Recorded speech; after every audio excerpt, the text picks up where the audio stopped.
ዛሬ ከኔ ጋራ አብረን የምንቆየው ስለላቀ ጊዜ ይሄ ከ40 ቀኑ ጋራ በተያያዘ ኳሊቲ ታይም የሚለው በኋላ ላይ ትንሽ ለማብራራት ሞክራለሁ። ስለላቀ ጊዜ ወይም በጣም ኳሊቲ ታይም ስለሚባለው ጊዜ ነው ከአምላክ ጋር። ከዚህ በፊት ታስታውሱ እንደሆነ ስንቶቻችሁ እንደነበራችሁ አላውቅም፣ ከፓስተር ሳሚ ጋራ ከአባት ጋር የፍቅር ጊዜ ከአባት ጋር የሚል ተከታታይ ትምህርቶችን ተምረን ነበር እና ዛሬ ከዛ ጋራ ተመሳሳይ የሆነ ሐሳብ ነው ከኔ ጋር አብረን የምንካፈለው። የምናነበው የመጽሐፍ ክፍል በሉቃስ ወንጌል ምዕራፍ 10 ላይ ካለው አንድ ክፍል ነው። ሉቃስ ወንጌል ምዕራፍ 10 ከቁጥር 38 ላይ ያለውን ቃል እናወጣለን። እሺ። ሲሄዱም ወደ አንዲት መንደር ገባ። ማርታም የተባለች አንዲት ሴትም በቤቷ ተቀበለችው። ለእርሷም ማርያም የምትባል እህት ነበረቻት። እሷም ደግሞ ቃሉን ልትሰማ በኢየሱስ እግር አጠገብ ተቀምጣ ነበረች። ማርታ ግን አገልግሎት ስለበዛባት ባከነች። ቀርባም ጌታ ሆይ እኔ እንድሰራ እህቴ ብቻዬን ስትተወኝ አይገድህምን? እንኪያስ እንድታግዘኝ ንገራት አለችው። ኢየሱስም መልሶ ማርታ ማርታ በብዙ ነገር ትጨነቂያለሽ፣ ትታወኪማለሽ። የሚያስፈልገው ግን ጥቂት ወይም አንድ ነገር ነው። ማርያምም መልካም ዕድል መርጣለች፣ ከእርሷም አይወሰድባትም አላት ይላል። በዚህ ክፍል ላይ የምናገኘውን ሐሳብ ብዙ ጊዜ ተካፍለነዋል። ጌታ ኢየሱስ ክርስቶስ በጣም በሚወዳቸው ቤተሰቦች መካከል የተገኘበትን አንድ አስደሳች ወይም ግሩም አጋጣሚ ነው በዚህ ክፍል ውስጥ የምናየው። ከመልእክቱ እንደምንረዳው ማርታ የተባለችው ሴት ከማርያም ጋራ ጌታ ኢየሱስን በቤታቸው ተቀብለውታል፣ በጣም ደስ በሚል ሁኔታ። በወቅቱ ጌታ ኢየሱስን በእንደዚህ አይነት ሁኔታ የሚቀበሉ ሰዎች እጅግም ብዙ አይደሉም። የነሱ ግን ይለያል፣ አቀባበላቸው ይለያል። በጣም ሰፍ ብሎ ደስ ብሏቸው። አንዳንድ ቦታ ለማገልገል ስንሄድ ልክ ስማችን ሲጠራ አንዱ በጣም የሚመስጠን እሱ የስ ይላሉ። አንዳንድ ሰዎች የሆኑ የሚወዱን ሰዎች መካከል እንዳሉ ይገባናል። ሲያዩን ገና በር ላይ ሲያዩን ገና ደስ የሚላቸው ሰዎች አሉ። ስንቶቹ ግን የምንናገረውን ቃል በእርግጥ እንደሚሰሙ የሚያውቅ ጌታ ቢሆንም የዚህ መልእክት ዓላማ በዚህ በ40 ቀን ጾምና ጸሎት ወቅት ትኩረታችን ከውጫዊው ስራ ወይም አክቲቪቲው ይልቅ ወይም ከዚህ ከወከባው ይልቅ ከእግዚአብሔር ጋር ጥራት ያለው የላቀ ህብረት እንድታደርጉ እንደ ጌታ ፈቃድና ሐሳብ እናንተንም ራሴንም ማበረታታት ነው። በዚህ የ40 ቀን በጌታ ፊት በምንቀርብበት የጾምና የጸሎት ጊዜ ራሱ ገና አንደኛው ቀን ላይ ሆኜ ይጨንቀኛል። ይሄንን 40 ቀን ራሱ እንዴት ነው የምፈጽመው? እንዴት ነው የምንጨርሰው? ጠዋትና ማታ ተነስቶ ጸሎት መምራት ራሱ አንዳንድ ጊዜ ያሳቃ። ኔትወርኩ ሰው ራሱ እስኪገኝ ድረስ አንዳንድ ጊዜ ስትቸገሩ እናያለን። ያ ራሱ ቀላል አይደለም እንደ እውነቱ ከሆነ እንደ መምራት እና ብዙ ሰዎች እግዚአብሔር ረድተዋል ይሉኛል፣ ጋሽ ድሮን ጨምሮ። በጣም ጌታ ይረዳ ሰው ይለኛል ሁሌ ሲያገኝ። ቀላል አይደለም እውነት ለመናገር ግን ቁም ነገሩ አክቲቪቲው ሳይሆን በእርግጥ ከእግዚአብሔር ጋር ያቺን ሰዓት ጠዋትና ማታ የምናደርጋትን ስንቶቻችን እንደጾምን በጌታ ፊት እንደቆየን የሚያውቀው እሱ ነው። ግን ቢያንስ በዛይ ሰዓት ስንቶቻችን የእውነት ከጌታ ጋር ኳሊቲ ታይም ነበርን፣ ጥራት ያለው የላቀ ሰዓት እንደወሰድን ይሰማናል። ከዚህ መዋከብ ውስጥ ወጥተን ከዚህ ወከባ ውስጥ ከዚህ ቢዚ ባተሌ ከሆነ ዓለም ወጥተን ምን ያክል ደግሞ በፊቱ ሆነናል። ነፍሳችን በብዙ ነገር ስትባትል ቆይታ እርፍ ብላ ትገኛለች። አንዳንድ ጊዜ ሳታውቁት እናንተ ድንገት ሚውቱን ስትነቅሉት እንሰማለን። ጫጫታ የሆነ የልጅ አንዳንድ ጊዜ ስድብ ሰምተንም እናውቃለን። ወላጆች ልጆቻቸውን ሲሳደቡ ሰምተን እናውቃለን። ኳሊቲ ታይም አልነበራቸውም ማለት ነው። ጀስት በቃ ፎርማሊቲውን እንደው የሆነች ነገር እየፈጸምን ነበር ማለት ነው። ዛሬ ከዛ የላቀ ነገር እንድናደርግ ለማበረታታት ነው እዚህ የቆምኩት። ለጊዜው ዋጋ በመስጠት የጾሙን ፍሬ የጸሎታችንን ፍሬ እንድንቀበል ጌታ ስለሚከፍል ታማኝ ስለሆነ ትኩረታችንን ሁሉ ለአምላካችን ቅድሚያውን ሁሉ ለአምላካችን ስለመስጠት እዚህ ባነበብኩት ክፍል ላይ ማርታና ማርያም የሚባሉ ሁለት እህትማማቾች ጌታ ኢየሱስ ወደ እነሱ ከተማ በመጣ ጊዜ ከከተማው ሁሉ ይልቅ እነሱ ተሽቀዳድመው በቤታቸው አስተናገዱት። እናም ሁለቱ ግን ኢየሱስን የተቀበሉበት መንገድ ይለያል። ማርታ ኢየሱስን ለማገልገል ትደክም ነበር። በቤቷ የሚበላው የሚጠጣው ለማስተናገድ ለጌታ በተቻለ መጠን ምቹ ሁኔታን ለመፍጠር በጣም ትተጋ ነበር እና ከጉዞ ለደከመው ጌታ በርግጥ የማርታ ስራ የሚናቅ ወይም የሚጣጣል አይደለም።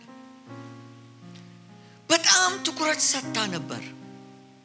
በዝግጅቱ ላይ ነው ትኩረት ያደረገችው። በሴሪሞኒው ላይ ነው ትኩረት ያደረገችው። ማርያም ግን ጌታ እንደመጣ ሙያ ስለሌላት አይመስለኝም፣ ትጋት ስለጎደላት አይመስለኝም። ከምንም ነገር በፊት ከሱ አፍ ለመስማት እንደማንም ሌላ ሰው ወደዛ ቤት እንደመጡት ኢየሱስ መጣ በተባለ ጊዜ እንደመጡት ሁሉ ቁጭ ብላ ትሰማዋለች እና ማርታን አናደዳት እና አቀሳሰረቻት ይላሉ ልጆቻችን አይደል? አሳጣቻት። በሷ ልጆቻችን ያመጡት ቃል ነው። ወደፊት በትክክል ፎርማል ሆኖ ዲክሽነሪ ላይ የሚጻፍ ይመስለኛል። ወስዳ አሳጣቻት። ግድ አይልም እንዴ እኔ ብቻዬን ስደክም ተነሺ በላት እንጂ አለቻት አለችው ለጌታ። ጌታ ግን ማርታ ማርታ በብዙ ትደክሚያለሽ፣ ትታወኪማለሽ፣ ትባትያለሽ፣ ትባክኛለሽ። የሚያስፈልገው ግን አንድና ጥቂት ነገር ነው። ማርያም እሱን መርጣለች፣ ከሷም ለዘላለም አይወሰድባትም አለ። የዚህ ታሪክና መልእክት ዋና ትኩረት አገልግሎት ወይም ለእግዚአብሔር መስራት ከግንኙነት ወይም ከፌሎሺፕ ወይም ከእግዚአብሔር ጋር ከመሆን አይበልጥም። በጣም ያሳስበኛል። የሚዲያ ባለሙያዎች ያሳስቡኛል። የልጆች አገልጋዮች ያሳስቡኛል።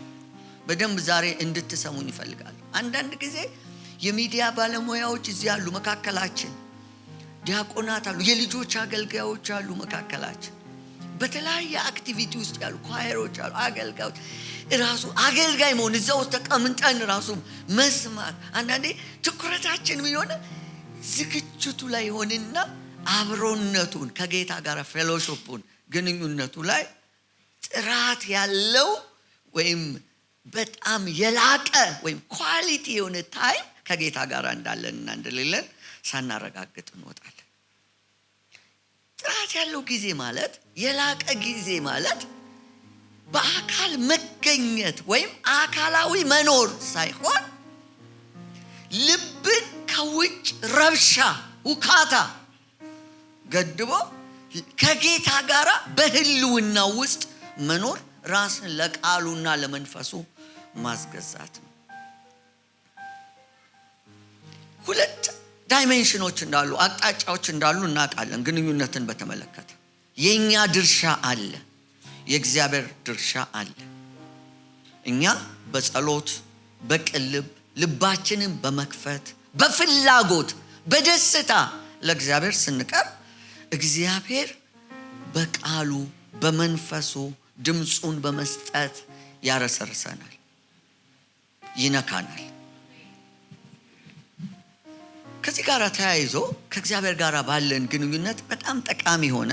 በቀጥታ ግንኙነትም ባይኖረው ግን በጣም በተለይ ለወጣቶች ብቻ አይደለም፣ ለጎልማሶች ለፍቅር ግንኙነቱ ስላሉ ብቻ ሳይሆን ለባለትዳሮች በጣም አስፈላጊ ልታጠኑት የሚገባ፣ ምናልባት ጌታ ከረዳን በሌላ መልኩ እንደገና እንመለስበታለን በዚህ ጉዳይ።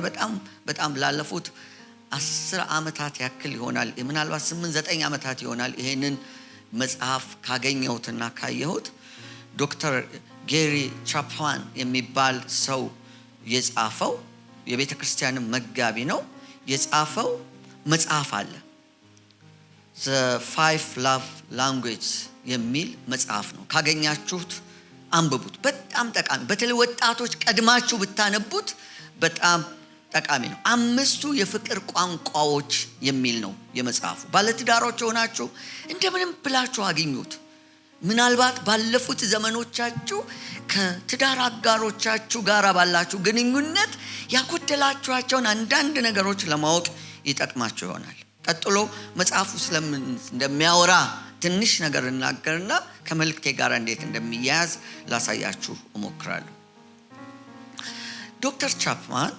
ዶክተር ጌሪ ቻፕማን 5 የፍቅር ቋንቋዎች እሱ የሚላቸው በነገራችን ላይ በጣም ተወዳጅ የሆነ መጽሐፍ ነው ከ20 ሚሊዮን ኮፒ በላይ በዓለም ዙሪያ ታትሞ ተሰራጭቷል የቤተ ክርስቲያን መጋቢ ቢሆንም በዓለም ላይ በጣም ተጽዕኖ ያመጣ መጽሐፍ ነው ፍቅር ከዚህኛው ወገን ወደዚያኛው ወገን እንዲደርስ የሚያስችለው ቱቦ አለ የእያንዳንዱ ቱቦ ወይም ቻናል ወይም ቲዩብ የተለያየ ነው አንዳንድ ጊዜ እናንተ ላባችሁ እስኪወጣ እንባችሁን አሰሳችሁ ደምም ጭምር ሰጣችሁ ፍቅር ዋጋቢስ ሊሆን ይችላል እዛኛው ጋር ሄዶ ምክንያቱም እያንዳንዱ ሰው ፍቅርን የሚረዳበት የራሱ ቋንቋ አለው ከዛኛው ወገን የሱ የፍቅር ቋንቋ ምን እንደሆነ ካላወቃችሁ ፍቅራችሁ አድራሻው ላይ ሊደርስ አይችልም ወይም ተገቢ ቦታ ላይ ሊደርስ አይችልም ይልና ያንዳንድ ሰዎች የፍቅር ቋንቋዎች የማረጋገጫ ቃላት ናቸው affirmation word of affirmation ናቸው ይለናል ምን ማለት ነው አንዳንድ ሰዎች ፍቅርን የሚረዱት በቃላት ውስጥ ነው የፍቅር ቃላት የማበረታቻ ቃላት የሙገሳ ቃላት ያድናቆት ቃላት ባንደበት የሚፈሱ ቃላት ከከንፈር አልፈው የሚደርሱ ናቸው እነሱ ነው የሚፈልጉት አንዳንድ ሰዎች በዛ ነው ፍቅር ሲቀርብላቸው ዋው የሚያሰኛቸው ይላል አንዳንድ ሰዎች ደግሞ ስጦታ ሲቀበሉ ነው ስጦታ ሲሰጣቸው ነው የስጦታው ትልቅነት ወይም ትንሽነት ሳይሆን ለምን አንዲት ቅጠላቶን አሁን አንዳንድ ሰዎች ግራ ይገባቸዋል አበባ ምንድነው ይሄ ቅጠል ይላሉ ለአንዳንድ ሰዎች ግን የመጨረሻ የፍቅር ቃል ነው አስቦ ባልየው መኪናውን አቆሞ ወይም በግሩ የሆነ ቦታ ድረስ ሄዶ አበባ ቤት ገዝቶ አንዲት አበባ ገዝቶ ሄዶ በሩን ስትከፍትላት የኔ ፍቅር ወድሻለሁ ሲል በቃ አለቀ ለአንዳንድ ሰው ቅጠል ነው ለአንዳንድ ሰው ደግሞ ኃይለኛ የሆነ የፍቅር መግለጫ ነው አሁን ታያላችሁ አንዳንድ ሰው ምንድነው ምናምን ይላል ለአንዳንድ ሰው እኔ በጣም አበባ ወዳለሁ እና ትርጉሙ በጣም ይገባኛል አሁን በወርቅና በአበባ መካከል ያለው ልዩነት እውነተኛ ፍቅር ባለበት ስፍራ በጣም ጠባብ ነው ስስ ነው ትኩረትን ነው የሚፈልጉት አንዳንድ ሰዎች ደግሞ የአገልግሎት ተግባራት ናቸው ፍቅር ማለት acts of service ይለዋል ዶክተር ጌሪ ምን ማለት ነው መረዳት መታገዝ ሸክምን ማቃለል ደስ የሚያሰኙ ተግባሮችን አብሮ መፈጸም ለምሳሌ እሷ ቤት እየጠረገች ከሆነ አንተ አልጋ ስታነጥፍ ልጆቹን ስትይዝላት ስትንከባከብላት ወይም እሷ ልጆቹን ጋዘች ምግብ አብስለ ስትሰጥ የሆነ ቤቱን ስታጸዳ ያ ለሷ ወይም ለሱ የፍቅር ቋንቋ ነው ወይም ተግባራት ለአንዳንድ ሰው ደግሞ አካላዊ ንክኪ ነው ፊዚካል ተች ይለዋል እሱ መጨባበጥ መተቃቀፍ መሳሳም እጅ ለእጅ መያያዝ ፍቅር በዛ ውስጥ ያልፋል ሀግ መደረግ በቃ ቅፍ አድርገ ቅፍ ዝም ብሎ ቅፍ መደረግ ለአንዳንድ ሰው ምንም ለምንድን ነው መታቀፍ ሊልጅ ለአንዳንድ ሰው ደግሞ ፍቅር ማለት አብሮ የመሆን ውድ ጊዜ ወይም ኳሊቲ ታይም ነው ይለዋል። ሙሉ ትኩረትን በመስጠት አብሮ በመጫወት በመነጋገር ሞባይልን እየነካካ ሳይሆን ሞባይልችን እየነካካ አንዳንድ ሰው ለምሳሌ አብሯችሁ ነው ግን ከሞባይሉ ጋር ነው፣ አብሯችሁ ነው ግን ከቲቪው ጋር ነው። ከሪሞቱ ላይ በእጁ ሞባይሉን ይዟል፣ በአንድ እጁ በሌላው እጁ ሪሞቱን ይዟል። ትኩረት የለም ግን አብሮ ነው። እየሰማውሽ ነው ይላል። እንዳልሰማስ ባወቀች ጊዜ ደጋግማ ታይታይና ከዛ በኋላ በቃ ለኔ ጊዜ የለውም። እቤት መግባቱ አይደለም፣ እቤት ገብቶ ምን ያደርጋል ነው። አብሮ መጫወት፣ መነጋገር፣ መደማመጥ፣ አይንን ከአይን ሳይነቅሉ ራስን እየነቀነቁ ይገርማል እያሉ እያዳነቁ መስማት። አንዳንድ ሰው ዝም ብሎ መሰማት ይፈልጋል። ይሄ ግንኙነቶች ከሰው ጋር ባለው ይሄ ቨርቲካል ባለው ግንኙነት ሆሪዞንታል ባለው ግንኙነት ብቻ ሳይሆን ቨርቲካል ወደ እግዚአብሔር ባለው ግንኙነት ይመለከታል። ከእግዚአብሔር ጋር ባለን ግንኙነት የፍቅር ቋንቋዎች አሉን። ከእግዚአብሔር ጋር ከኛ ወደ እግዚአብሔር የሚቀርቡ የማረጋገጫ ቃላት አሉ። ያድናቆት ቃላት በጸሎት በምስጋና በአምልኮ እግዚአብሔርን ስናከብረው ስንናገር እግዚአብሔር ይሰማል፣ ደስ ይለዋል። ፍቅራችን የሚገለጠው በዛ መንገድ ነው። እግዚአብሔርም ደግሞ ተስፋ ይሰጣል፣ ይናገራል። አብረነው ስንሆን እግዚአብሔር የሚናገረን ነገር አለ። እግዚአብሔር ፊት ስናገለግል ደስ ይለዋል። ፈቃዱን ስናደርግ ለወንጌል ስንሯሯጥ እግዚአብሔር ደስ ይለዋል። እግዚአብሔር ደግሞ ለዕለት ዕለት የሚያስፈልገንን ጥበቃ ያደርግልናል። አብሮነቱን በተለያየ መንገድ ይገልጥልናል። እኛ ለእግዚአብሔር ስጦታዎችን እንሰጣለን። አሁን አስራት እንሰጣለን፣ መባ እንሰጣለን፣ ልዩ ስጦታ አሻራ እናኑር ብለን ያንን እናደርጋለን በእግዚአብሔር ፊት። እግዚአብሔር ደግሞ ሕይወታችንን፣ ጤናችንን፣ አካላችንን ሁሉ ይጠብቅልናል። በእኛና በእግዚአብሔር መካከል የፍቅር ቋንቋዎች አሉ። አካላዊ ባይሆን መንፈሳዊ ንክኪዎች አሉን ከእግዚአብሔር ጋር። መንፈሱ አሁን ልውናው ተሰማኝ እንላለን። ቅድም ለምሳሌ አሁን እዚህ ድንገት እንደው ሰዓት ባይገድበን ኖሮ ባናቆም ደስ ይለናል። እዚህ ቢኒ ሙዚቃ እየተጫወተ እኛ ድንገት መዘመር ይሄ ነገር አቆምን ብዬ ነው ቁጭ ያልኩት። ምክንያቱም አንዳንድ መነካቶች አሉ፣ ልዩ የሆኑ ድንገት መጥቶ ስርዓት ተጥሶ እግዚአብሔር ሊነካን ይችላል። በጸሎት ስፍራው ልዩ የሆነ መነካት። አንዳንዴ ይሄ 40 ቀን ጾም ጸሎት 21ን ቀን ላይ የሆነ ቀን አለ ልዩ መነካት ይሆንና በቃ እግዚአብሔር ህልውናው ቅርብ ሆኖ የሚሰማኝ እዛ እንዴት እንደምሆን ብቻዬን ብታዩኝ። አንዳንዶቻችሁ እንደዚህ አይነት ኤክስፒሪየንስ ያላችሁ ይመስለኛል። ከዚሁ ጋራ ደግሞ አብሮ ዋናው ነገር ዛሬ የማነሳው የአብሮነት ጊዜ በህልውናው ከእግዚአብሔር ጋር አብሮ መሆን። እኛ በጸሎት በጾም ቃሉን በማሰላሰል እግዚአብሔር ፊት እንደዚህ በቤተ ክርስቲያን ስንገኝ እግዚአብሔር ደግሞ በመንፈሱ በህልውናው ከኛ ጋር ይሆናል፣ አብሮን ይሆናል፣ ይነካናል፣ ይዳስሰናል፣ ህልውናው ይሰማናል። በየሲዝኑ አንዳንድ ጉልቤ ህፃናቶች ስላሉ የእሷ ወቅት ሲዝኗ ነው። ምንም መታገስ አለብን። እነዚህ 40 ቀናትን ስንመርጥ አንድ ያደረግነው ነገር 40 ቀኑን ስንጀምር እንደምታስታውሱት 40 ቀን በመጽሐፍ ቅዱስ ውስጥ በተለይ ኦንላይን ላይ ላነበራችሁ ሰዎችም ጭምር ነው ዛሬ ይሄንን መልእክት እንደገና ይዤ መጣሁት። በመጽሐፍ ቅዱስ ውስጥ ያሉ ናቸው 7 ዋና ቦታዎች ላይ የ40 ቀን ታሪኮች አሉ። አስገራሚ የ40 ቀን ጊዜያቶች እግዚአብሔርና ሰዎች ያጠፏቸው 40 ቀናት አሉ። ይሄ የሚጀምረው በኖህ ዘመን ነው። ዘፍጥረት 7:12 ጀምሮ እዛ 40 ቀናት የመንጻትና የአዲስ ነገር ጅማሮ ነበሩ ለእግዚአብሔር።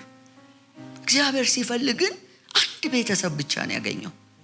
በዛ ኳሊቲ በሆነ ጊዜ ውስጥ ወይም ጥራት ባለው በላቀ ጊዜ ውስጥ አብሮ ያሳለፈው ከአንድ ቤተሰብ ጋር ብቻ ነው። ሌላውን አልፈልገውን ጠርጎ አስወገደው። በዓለም ታሪክ ውስጥ እንደዛ ነው የሆነው። ጴጥሮስም ከአንድ ቤተሰብ በቀር የሚለው እሱ ነው። የጥፋት ውሃ መጣ፣ ምድርን ለ40 ቀን አጠባት።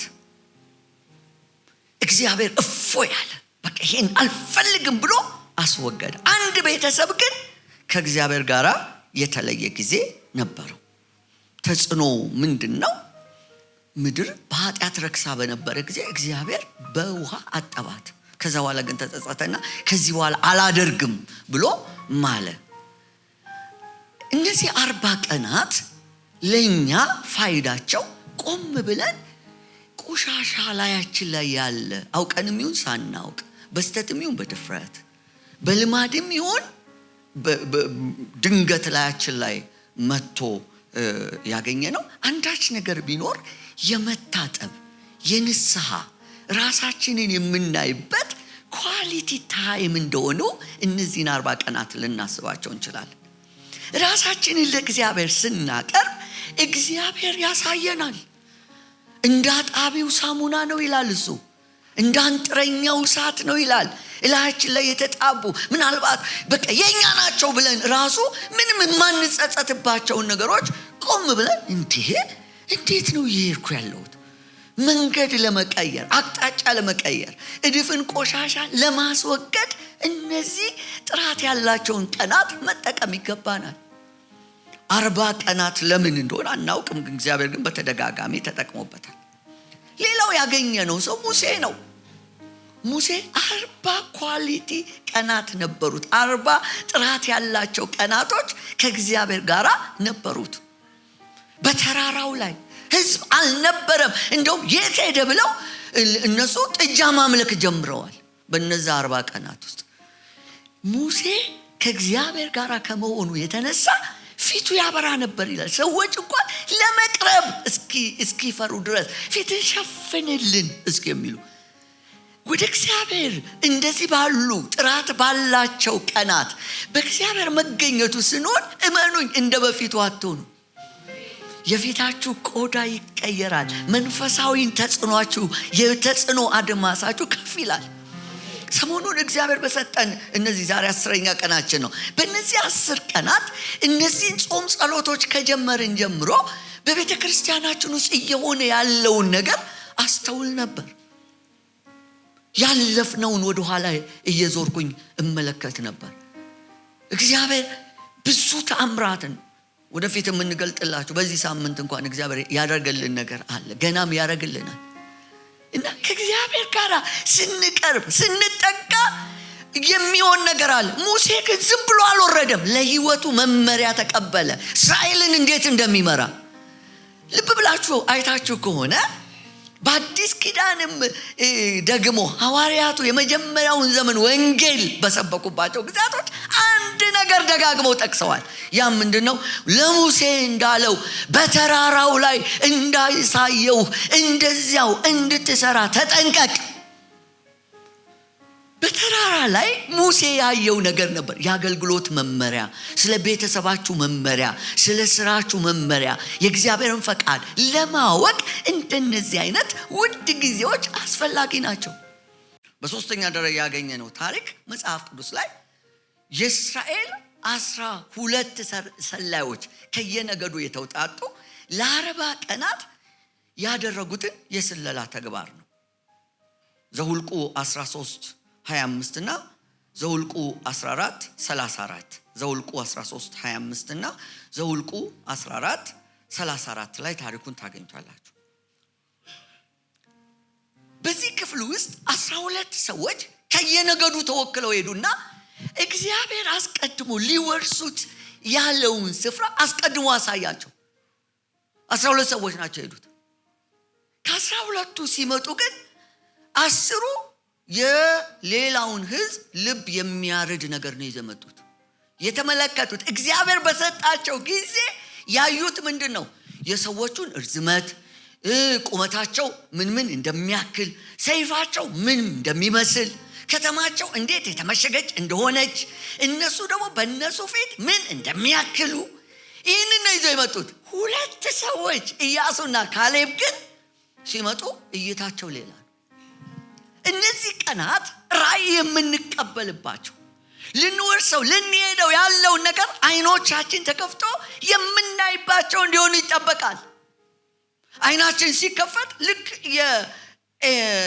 የኤልሳ ሎሌ አይኑ መንፈሳዊ አይኑ ከመከፈቱ በፊት እንዳየው አይነት መጀመሪያ የምናየው አስፈሪ የሆኑትን ጃይንት የሆኑትን ኃያላን የሆኑትን ሊሆን ይችላል። ልንደነግጥ እንችላለን፣ ልንፈራ። በቆይታችን ከጸናን ግን አጥርቶ እግዚአብሔር ያሳየናል። እንደ ኢያሱና እንደ ካሌብ አዎ እኛ በእነሱ ፊት እንደዚህ ነን። እነሱ ምሽግ አላቸው፣ ሰይፍ አላቸው፣ ቁመታቸው እንደ ዔናቅ ልጆች ረጃጅም ናቸው። ግን አምላካችን እንደ እንጀራ ያደርጋቸዋል። እይታ ይቀየራል። እነዚህ ኳሊቲ የሆኑ ጊዜያቶች፣ የላቁ ጊዜያቶች እይታ የሚቀየርበት ነው። እንደ ቀደመው ልትሆኑ አትችሉም። እግዚአብሔርን ፊት ለፊት አየሁት ሰውነቴም ድና ቀረች አይደል ያለው።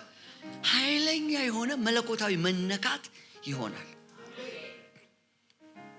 ሌላው ከእግዚአብሔር ጋር ኳሊቲ ታይም ወይም ጥራት ያለው የላቀ ጊዜ የሚኖረን ከሆነ በኤልያስ ዘመን በአንደኛ ነገሥት ምዕራፍ 19 እንዳለው ታሪክ በህይወታችን ውስጥ የሚሆን ነገር አለ። ኤልያስ ጀግና ሰው ነበረ ከምዕራፍ 19 በፊት። ግን አንድ ቀን የሆነ ሴትዮ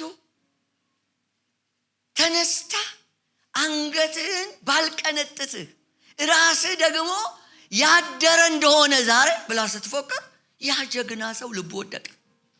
ጀግና የተባለ ሰው እዚህ ማንም የለም። ልቡ በቀላሉ ሊወድቅ ይችላል። መሬት ሊነካ ይችላል። የዛን ጊዜ የሚያስፈልገው ምንድን ነው? ከእግዚአብሔር ጋር ኳሊቲ ታይም፣ ጥራት ያለው ጊዜ፣ የላቀ ጊዜ ነው የሚያስፈልገን። ኤልያስ ያንን እንኳን አላወቀም። ምናልባት አንዳንዶቻችሁ ይሄንን እንደሚያስፈልጋችሁ እንኳን አታውቁም። እግዚአብሔር በቤተ ክርስቲያን በኩል ሲያመጣ እሺ ብላችሁ ብትታዘዙ እግዚአብሔር የሚያደርገውን ነገር በመጨረሻ ታያላችሁ። ኤልያስ ምንድን የሆነው? እግዚአብሔር አባለው 40 ቀን በዛ ምግብ አቆየው። ሲመለስ ያ በፍራስትሬሽን ውስጥ የነበረ መታከት፣ መሰልቸት፣ መውረድ የገጠመውን ሰውዬ አታገኙትም። ሲሄድ የነበረውን ሰውዬ ሲመለስ አታገኙትም።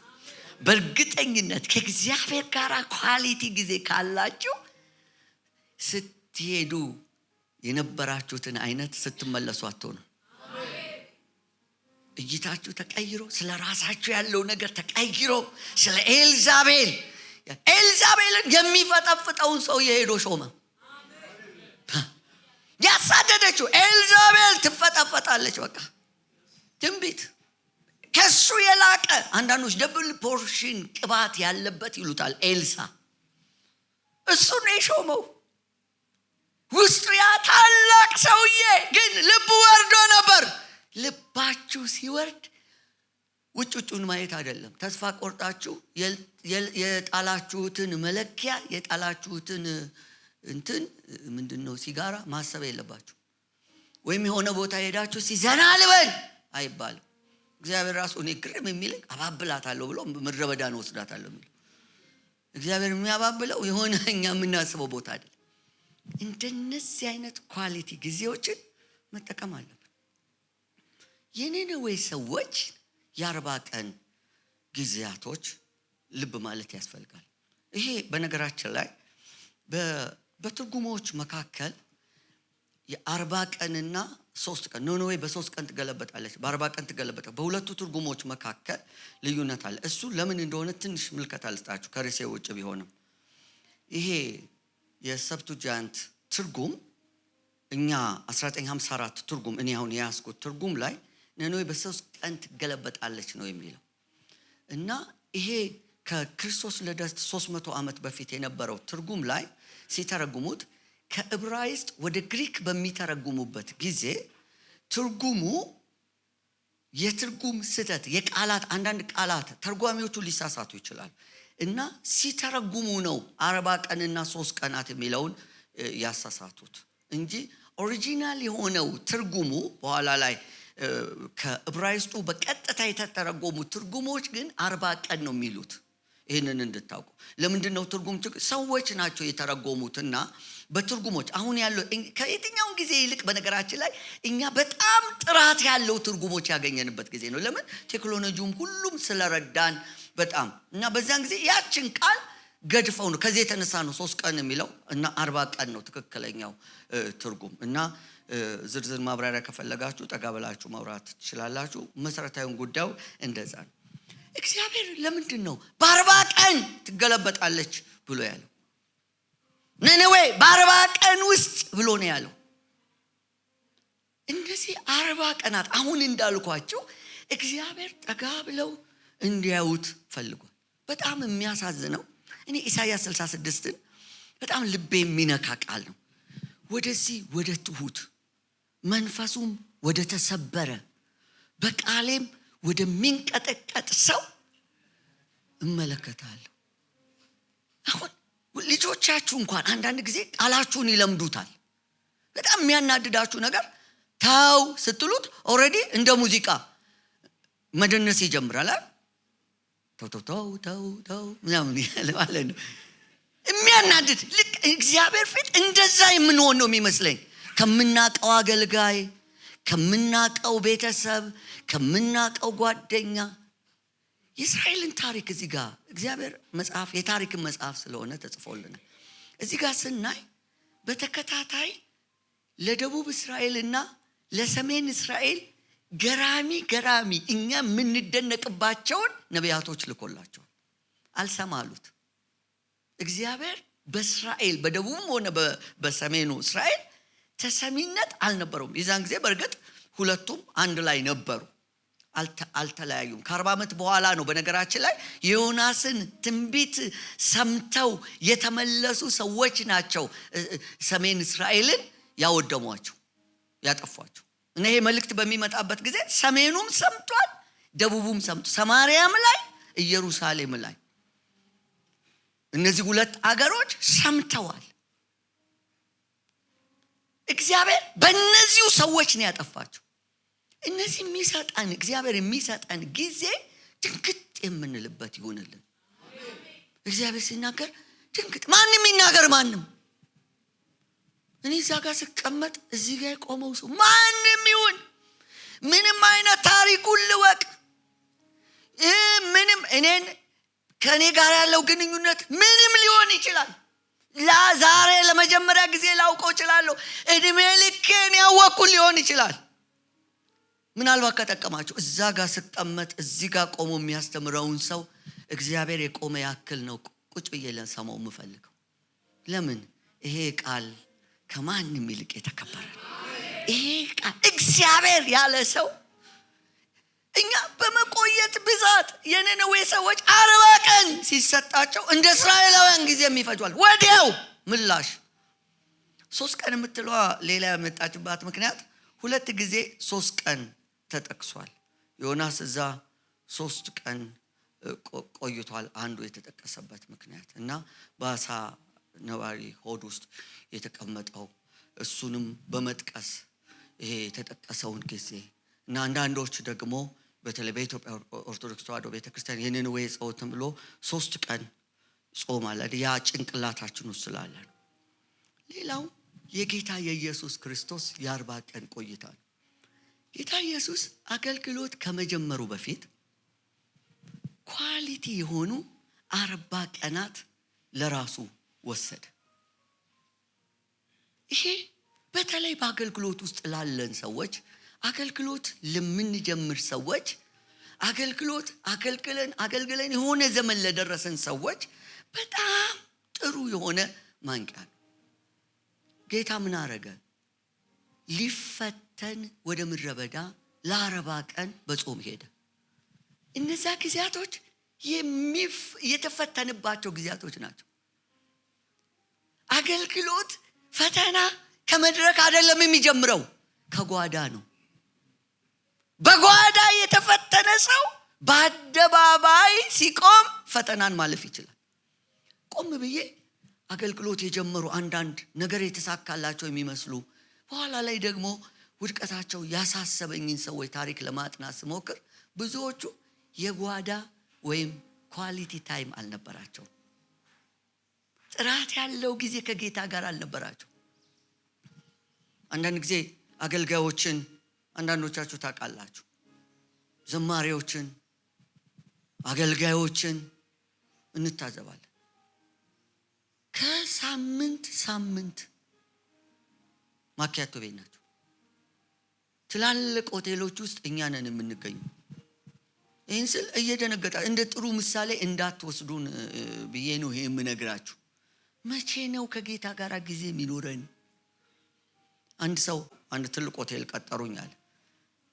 የሆነ ሰዓት ላይ ሄጄ ሰዎቹን አነጋግሬ ሲወጣ ትልልቅ አገልጋዮች አገኘው፣ ሰላምታ ሰጥቼ ወጣዋል። ሌላ ሰው ደግሞ እዛው ወጣ ከሰዓታት በኋላ ቀጥሮኝ ነበረ። ተመልሼ ሲሄድ እነዛው ሰዎች ሳይንቀሳቀሱ እዛው አገኘዋቸዋል። እኔ አፈርኩኛል መገናኘታችን። ለምን ሆቴል ገባን፣ ለምን ካፌ ተገኘን አይደለም። እኔም ገባለሁ፣ እናንተም ትገባላችሁ። ቁም ነገሩ ግን ብዙ ጊዜ ካፌ ውስጥ ካለን ብዙ ጊዜ ስንስናና የምንገኝ ብዙ ጊዜ ነጭና ጥቁር ማኪያቶ እያማረጥን ሞቅ አርገው ደመቅ አርገው ሸብረቅ አርገው እያለን እያዘዘን ምን ከመቼ ነው ከጌታ ጋራ ጊዜ ያለን ነው ጥያቄው። እና ቶሎችን ይዘን የለመድናትን ያጠናናትን የሸመደድናትን የደጋገምናትን መልእክት ወይም ደግሞ ዝማሬ ይዘን ስለሄደን አገልግሎት ማለት አይደለም። አገልግሎት ኳሊቲ ከሆነ ከጌታ ጋር ካለ ጊዜ ነው የሚጨምረው። እነዚህን ጊዜያቶች አክብሯቸው። ጌታ የሰጠንን ተጠቀሙባቸው፣ ይጠቅሙናል። ጌታ ይርዳን። አሜን። በጣም ወደው ኳሊቲ ታይም ጌታ ኢየሱስ በመጨረሻ 40 ቀን ከአገልጋዮቹ ጋር ያጠፋው። መጀመሪያም እኔ ደስ የሚለኝ ጌታ ሲጠራ ከሱ ጋር እንዲኖሩ ለመስበክም እንዲልካቸው ነው የሚለው። ከሱ ጋር ነው የኖሩት። ከዛ በኋላ ደግሞ የመጨረሻ ሰዓት ላይ 40 ቀን ከነሱ ጋር አሳለፈ እየታያቸው ይላል። ለምንድን ነው የሚታያቸው? ምክንያቱም ትንሣኤው ተጨበርብሯል ተብሎ ስለሚታሰብ ውሸት ነው፣ ደቀ መዛሙርቱ አስክሬኑን ወስደውታል የሚል ወሬ በእስራኤል ሁሉ ስለተወራ እየታያቸው፣ አንዳንዶችም ሲጠራጠሩ ናክተት ይኸው ጎኔ፣ ናክተት ይኸው እጄ እየተባሉ ደግሞም አብሯቸው እያሳለፈ አንድ ሁለተኛ ስለ እግዚአብሔር መንግስት እየነገራቸው።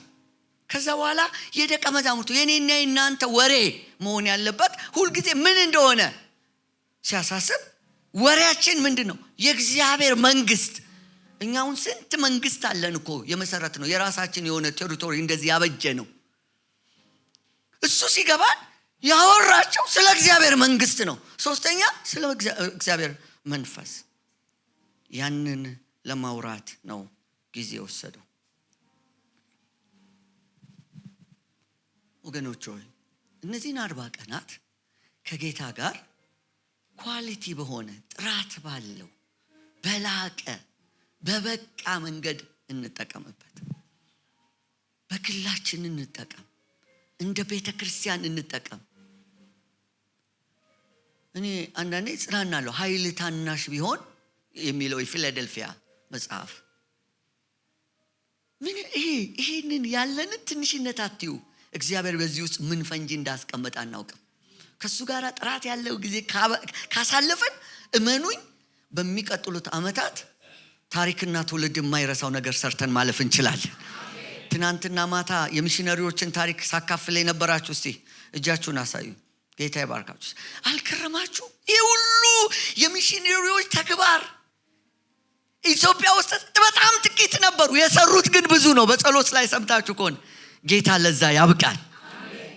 ስለ ኳሊቲ ታይም ለቤተሰብም ይጠቅማል፣ ከጌታ ጋር ላለንም ግንኙነት፣ ለሪሌሽንሺፕ፣ ለትዳር ጓደኝነትም ይጠቅማል። አንድ ምሳሌ ልንገራችሁና ወደ ማጠቃለያ ልጣደፍ።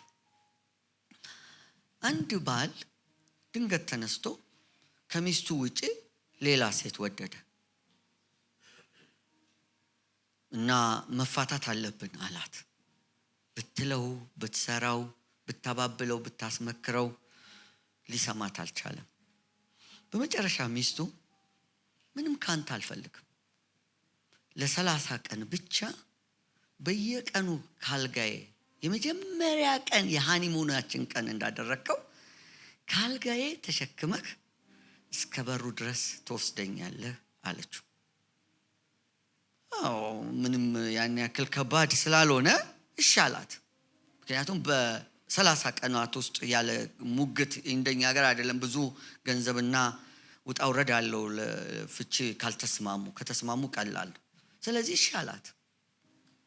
እናም በመጀመሪያው ቀን አሰልቺ በሆነ ሁኔታ ተሸክሟት የምትፈልገው ቦታ አደረሳት። በየቀኑ ግን ከአካላዊው ንክኪ የተነሳ ለሚስቱ ያለው ስሜት እየተለወጠ መጣ። ጥርርባቸው